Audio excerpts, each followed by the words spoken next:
तो हम लोग अगले भाग में पढ़े, इससे पहले वाले में पढ़े थे जो कि 43 ख तक।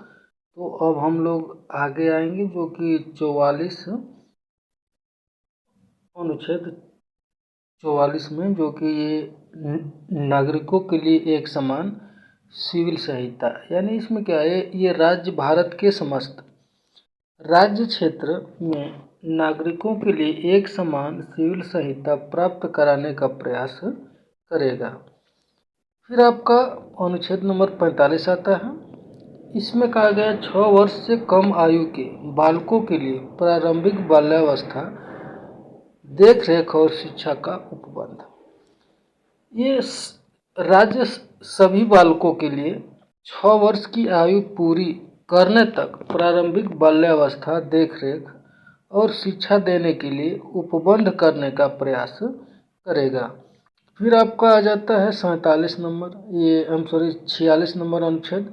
ये अनुसूचित जातियों, अनुसूचित जनजातियों और अन्य दुर्बल वर्ग के शिक्षा और अर्थ संबंधित हितों की अभिवृद्धि। ये राज्य जो है जनता के दुर्बल वर्गों के, विशिष्टतया अनुसूचित जातियों और अनुसूचित जनजातियों के शिक्षा और अर्थ संबंधी हितों की विशेष सावधानी से अभिवृद्धि करेगा और सामाजिक अन्याय और सभी प्रकार के शोषण से उनकी रक्षा करेगा। फिर चलते हैं अनुच्छेद नंबर 47, जो कि अनुच्छेद नंबर 47 में ये पोषाहार स्तर और जीवन स्तर को ऊंचा करने तथा लोक व्यवस्था का सुधार करने का राज्य का कर्तव्य होगा। इसमें क्या है, राज्य अपने लोगों के पोषाहार तत्व और जीवन स्तर को ऊंचा करने और लोक स्वास्थ्य के सुधार को अपने प्राथमिक कर्तव्यों में मानेगा और राज्य विशिष्टतया मादक पेशों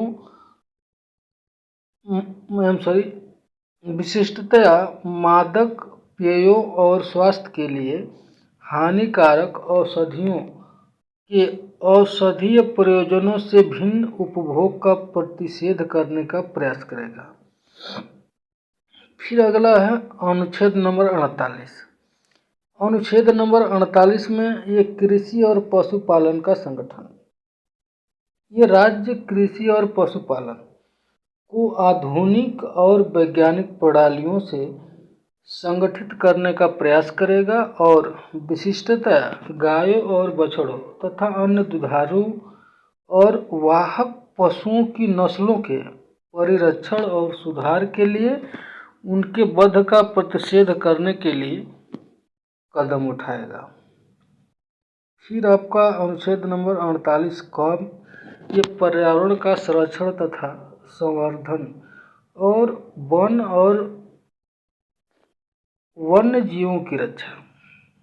ये राज्य जो है देश के पर्यावरण के संरक्षण तथा संवर्धन का और वन तथा वन्य जीवों की रक्षा करने का प्रयास करेगा।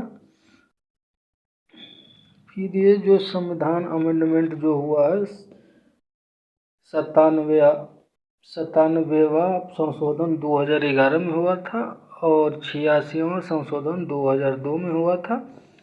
फिर 1976 में धारा 10 को अंतःस्थापित किया गया था। फिर अनुच्छेद नंबर 49, जो कि राष्ट्रीय महत्व के स्मारकों, स्थानों और वस्तुओं का संरक्षण। ये संसद द्वारा बनाई गई विधि द्वारा या उसके अधीन राष्ट्रीय महत्व वाले घोषित किए गए कलात्मक या ऐतिहासिक अभिरुचि वाले प्रत्येक स्मारक या स्थान या वस्तु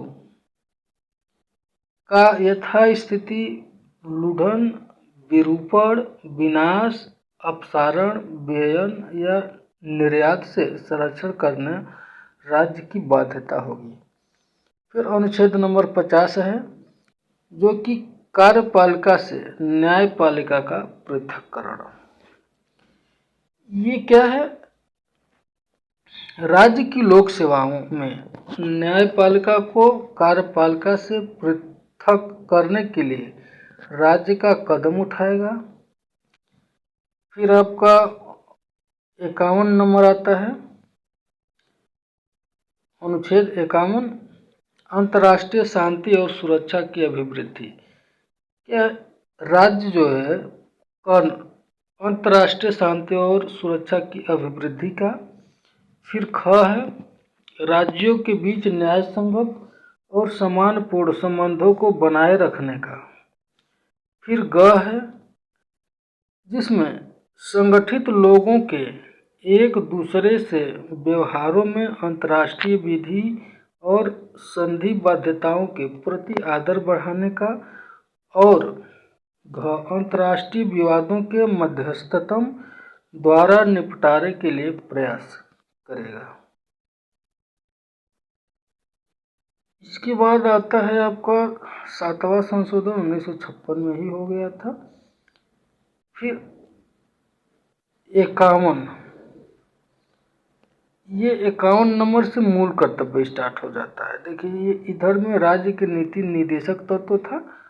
अब 51 क से मूल कर्तव्य स्टार्ट हो जाता है, जो हमारा मूल कर्तव्य है। मूल कर्तव्य क्या है, भारत के प्रत्येक नागरिकों का यह कर्तव्य होगा कि वह संविधान का पालन करें और उसके आदर्शों, संस्थाओं, राष्ट्र ध्वज और राष्ट्रगान का आदर करें। फिर ख है, स्वतंत्रता के लिए हमारे राष्ट्रीय आंदोलन को प्रेरित करने वाले उच्च आदर्शों को हृदय में संजोए रखें और उनका पालन करें।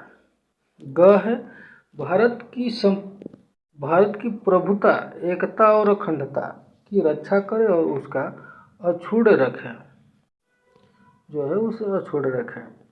फिर घ है, देश की रक्षा करें और आह्वान किए जाने पर राष्ट्र की सेवा करें। ड़ है, भारत के सभी लोगों में समरसता और समान मातृत्व की भावना का निर्माण करें और जो धर्म, भाषा और प्रदेश या वर्ग पर आधारित सभी भेदभाव से परे हो ऐसे प्रथाओं का त्याग करें जो स्त्रियों के सम्मान के विरुद्ध हैं। फिर आपका च है, हमारी सामाजिक संस्कृति की गौरवशाली परंपरा का महत्व समझें और उसका परिरक्षण करें। फिर आपका छ है, प्राकृतिक पर्यावरण की, जिसके अंतर्गत वन, झील, नदी और वन्य जीव हैं, रक्षा करें और उसका संवर्धन करें तथा प्राणी मात्र के प्रति दया भाव रखें। फिर ज है, वैज्ञानिक दृष्टिकोण, मानववाद और ज्ञानार्जन तथा सुधार की भावना का विकास करें। फिर झ है, सार्वजनिक संपत्ति को सुरक्षित रखें और हिंसा से दूर रहें। फिर यह है, व्यक्तिगत और सामूहिक गतिविधियों के सभी क्षेत्रों में उत्कृष्ट की ओर बढ़ने का सतत प्रयास करें, जिससे राष्ट्र निरंतर बढ़ते हुए प्रयत्न और उपलब्धि की नई ऊंचाइयों को छू ले। फिर ट है, यदि माता पिता या संरक्षक हैं 6 वर्ष से 14 वर्ष तक की आयु वाले अपने यथास्थिति बालक का प्रतिपालन के लिए शिक्षा के अवसर प्रदान करें। फिर आपका अनुच्छेद 52 आता है, भारत का राष्ट्रपति जो है, भारत का राष्ट्रपति का एक राष्ट्रपति होगा। तो आज जो है अनुच्छेद 52 तक आपको जो भी था मैंने डिस्प्लेन किया। उसके बाद एक्सप्लेन करने के बाद अगले चैप्टर में हम 53 नंबर अनुच्छेद से स्टार्ट कर करेंगे। तो आज के लिए बस इतना ही। आप सभी के लिए बहुत बहुत धन्यवाद।